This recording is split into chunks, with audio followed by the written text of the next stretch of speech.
Welcome to E18 Telangana News. Hyderabad City Commissioner Anjani Kumar IPS gives an message to people for the upcoming Bakrid. He appeals to public to take all most precautions in a manner like Ramadan and also advised to check the health of poachers. E18 Telangana News Bureau. Eid ul Azha, Eid ul जोहा जिसे हम आम ज़ुबान में बकरीद कहते हैं, पूरे तमाम सिटी पुलिस के तरफ से सभी भाइयों और बहनों को मैं मुबारकबाद पेश करता हूं एडवांस में।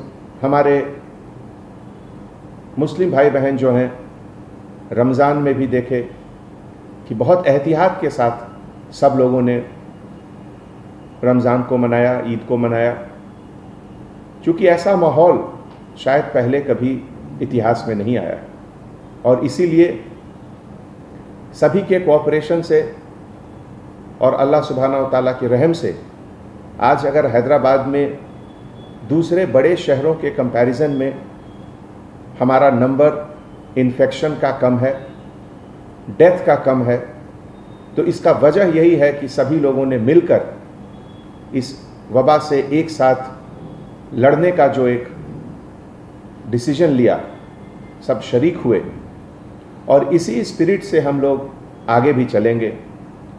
तो बकरीद में भी हम लोग इसी तरीके से आगे आप लोगों से गुजारिश कर रहे हैं, जैसा कि पहले सभी फेस्टिवल में हुआ था, रमज़ान में भी हुआ था कि कहीं बड़ी गैदरी, कहीं जमात नहीं हुई थी।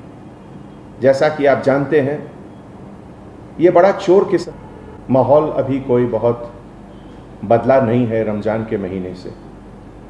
रमज़ान के महीने में अगर आप देखिए, total number of positive cases जो आए थे हैदराबाद में ही नहीं, तमाम हिंदुस्तान में, उस महीने के कंपैरिजन में अभी नंबर्स ज़्यादा हैं, इन्फेक्शंस के नंबर भी ज़्यादा हैं और जिसके कारण डेथ के नंबर भी ज़्यादा हैं। तो ऐसे हालात में कहीं भी जमात का इकट्ठा होना बिल्कुल ठीक नहीं है।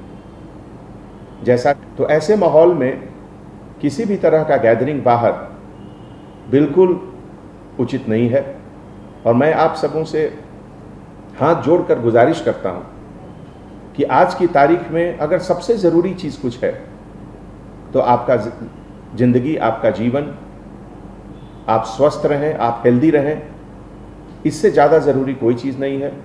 और सिटी पुलिस के तरफ से मुझे बहुत खुशी होगी कि अगर आप सभी को ये समझाएं कि ऐसे मौके पे अभी जो एहतियात रमज़ान में सब लोगों ने दिखाए थे, वही अभी बकरीद में भी रखें। बकरीद के समय सैक्रिफाइस, कुर्बानी दी जाती है, तो एक चीज़ का जहन में ज़रूर रखें कि जो कसब कसाई लोग हैं, जो कुर्बानी करते हैं, जो काटते हैं जानवरों को, वो सेहतमंद हैं या नहीं, उनका सेहत बहुत ज़रूरी है। अगर वो खुद सेहतमंद नहीं है तो वहाँ से भी ये वबा दूसरे जगह फैलने की गुंजाइश रहती है। तो मैं आप सबसे गुजारिश करता हूँ कि जहाँ से भी आप लोग जा रहे हैं गोश्त लाने, एक बार उसका भी ध्यान रखें कि जो कसाई लोग हैं उनका हेल्थ बहुत ज़रूरी है पूरे सोसाइटी के लिए, बहुत बहुत ज़रूरी, बहुत सबक मिलता है। और आज की तारीख में उस कुर्बानी की अहमियत पहले से ज़्यादा है।